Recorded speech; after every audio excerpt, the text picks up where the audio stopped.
Hey, May 26th, 2020. So I told you I'd give you an update early this week. So let's get rolling. So first, we'll talk about how the stores are doing. Again, they're doing okay.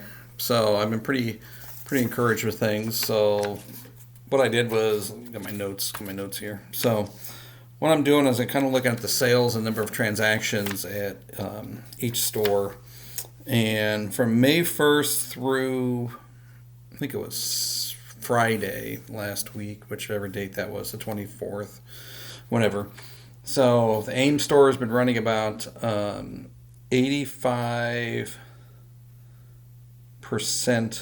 of sales, and Ankeny was running about 83% of previous year's sales. So that's actually pretty good. The number of sales though is down in Ames. So, like for instance, last year in at Ames Duckworth we had 1,604 um, register sales or transactions, and so far in Ames we've only had 855, but we're running 84% of sales. But also on the number of items sold, the proportion's way different. People are buying a larger quantity, probably because of the fact that they've been locked in, having to get to the store, and so that's what they're doing. So we're having fewer transactions, which means having fewer people coming through the store, but their per transaction sale is greater right now, probably due to the lack of not doing shopping. Ankeny, the same trend there. So except we've actually sold more items and we're only at 83% of sales. So I don't know if that means that we've sold more shorts. I gotta go look at that because that doesn't seem to make a lot of sense. But it probably makes sense once I look at what people are purchasing, and they're probably purchasing smaller ticket items down there in Ankeny. So that's 83% of sales. Loft is what surprised me. The Loft out of all of our three stores is the most profitable. And that's only running at 63% of sales. Um, I guess if you kind of look at Duckworth, that's catering to kids. So parents are buying for kids, and it looks like we're not to the point where parents or adults are buying for adults. So I don't think we're to that point yet. So Loft is running about 63% of sales. Normally, through that same transactional period, the Loft would have about 1,300 um, transactions, register rings. Right now, it's running about 665 transactions. So, again, we're running 63% at Loft. So at least encouraging. That's we've really got to get that Loft number up. Even at the 84%, 83 and 63%. So for the store as a whole, we're doing okay. It's not enough to maintain pre-COVID employment and pre-COVID spend. Not close. We got to get all those numbers up, probably at least to 85% to start feeling 85-90% to really have some security. I know there's a lot of other businesses that are probably going through that same thing. They're looking at their numbers and I'm still nervous. I felt good a couple weeks ago, but I'm still really nervous about how things are going to pan out with this.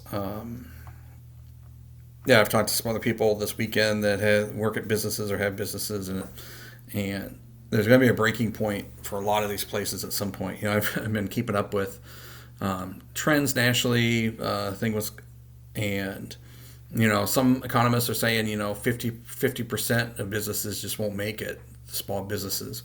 I've seen other ones at 25 or 30%. So we'll see where that ends up. Come Christmas time and end of the year. But over the weekend, the SBA did hand out more paycheck protection programs, so PPP. So what I decided to do is I was going to run through a practice run of filling out my forgiveness for the $117,000. So I went through everything. I kind of looked at payroll costs and added everything up, added up my receipts, and it looks my initial run looked like I was going to be in pretty good shape. But then got into some of the details of the new governance. So one of the killing points for us, this is the problem when you sign a contract that says the owner, the person that gave you the money, can change the rules at any time. So as of today, now hopefully this will change by the end of the week by Congress.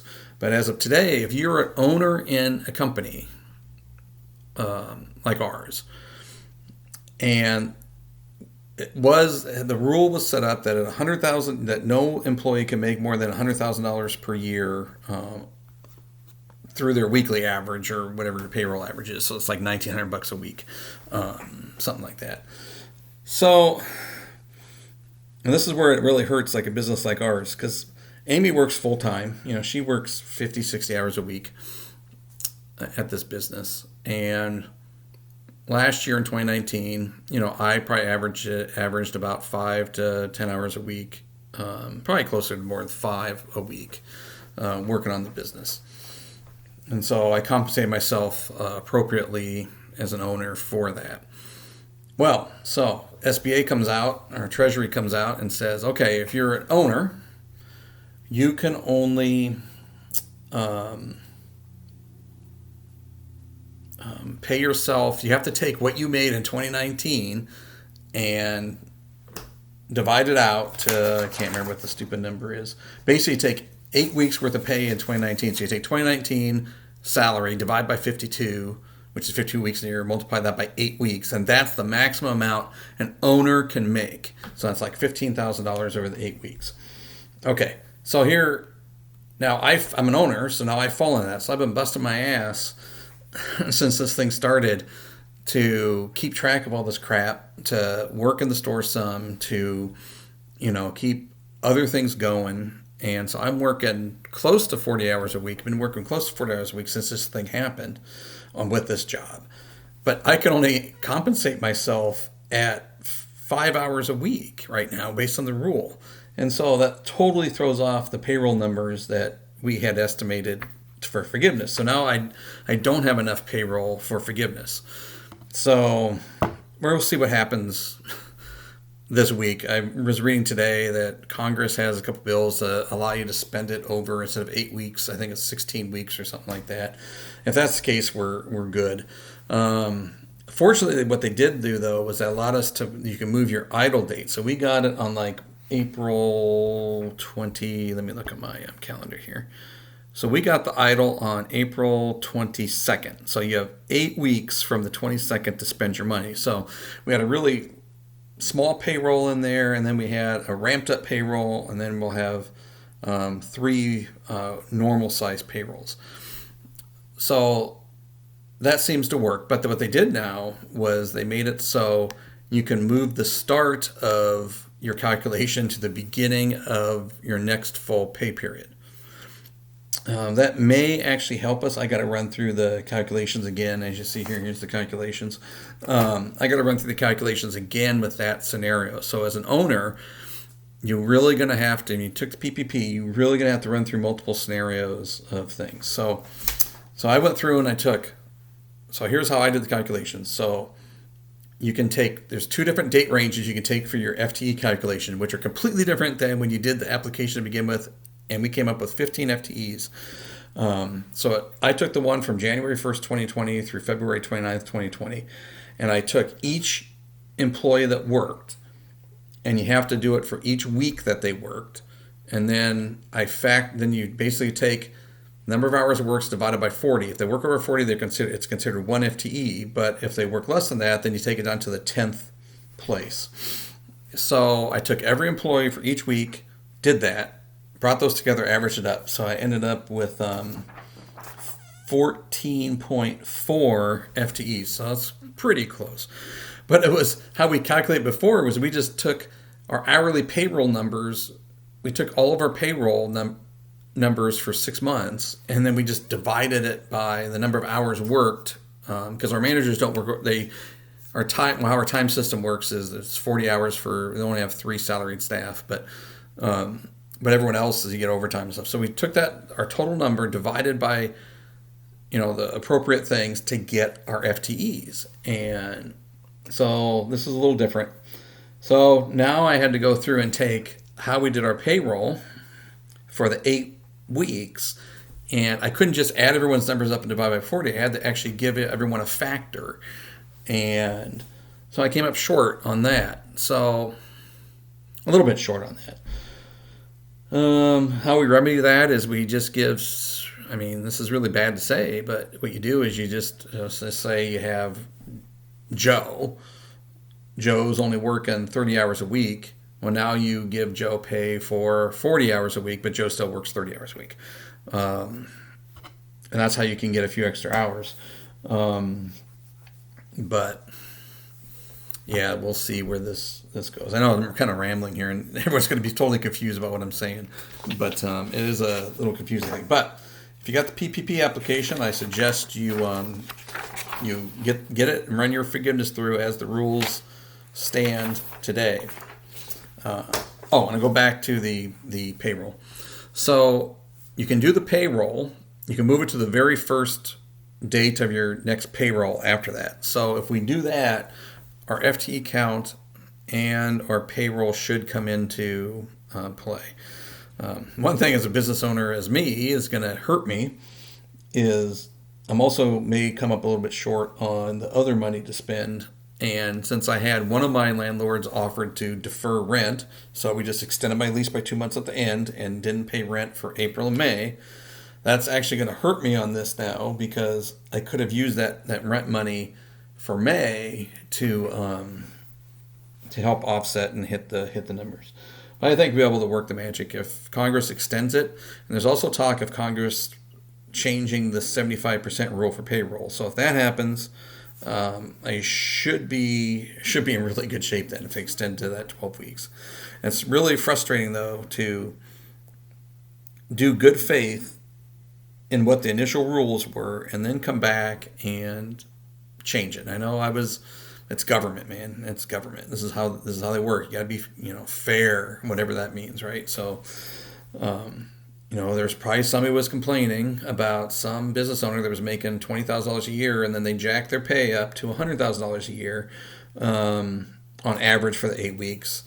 But even if you do that, you still couldn't hit your FTE count. I just don't understand how those two work together. So I don't understand how taking 2019 salary. And so I don't mind working for nothing, but we do that all the time when times get tough. But that's just anyway. So okay, so confusing enough how that is. Trying to think of anything else. Of note here in Iowa, things are going to get open. I'm still kind of waiting for this second economic wave. There may be two. I predict there's going to be 3 total waves. We had the initial shock, which happened. I think you're going to have a government shock, which is going to be towns and places that are heavy in government. Like Ames is heavy in government with Iowa State, federal, city, things like that. That there's going to be reductions there, and there's going to be another dip in things. And then I think there's going to be a third one toward the end of the year. And just I have nothing to back this up. I'm just going by gut. You're going to see a collapse of some of these businesses that thought they could make it, and they just can't run at 50% occupancy for months and months, and they can't make money. The Feds just can't keep printing money either. So, well, that's where So we'll see. I'm all depressive, being all depressive today, but that's okay. All right, so I really have no other things to talk about except I gotta spend a few more hours redoing the PPP forgiveness documents. Keep watching our getting advice from our trade association how to do things. They've been really good about getting us through. I have full confidence we're going to be able to find something. I just hate to be 1-2% short, and then it costs us. I guess it really didn't cost us. It didn't save us as much as it didn't help us as much as we had hoped, I guess. But anyway, so that's kind of where things are at. The idle money we have is sitting there in the bank. I don't foresee any reason to touch it. sales will get back up and going.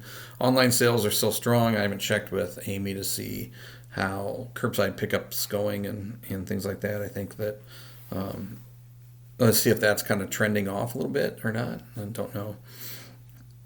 But to all the business owners out there that watch this, I know this is a long one.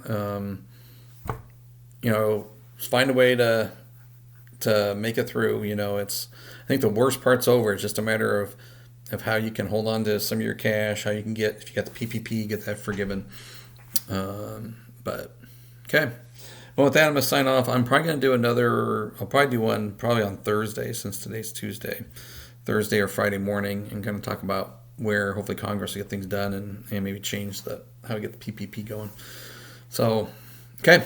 Well, sorry for the long one today, but hair's all messy. But I took the dog for a walk. That was kind of nice at lunch. Okay. So we'll catch everyone a little bit later. Out.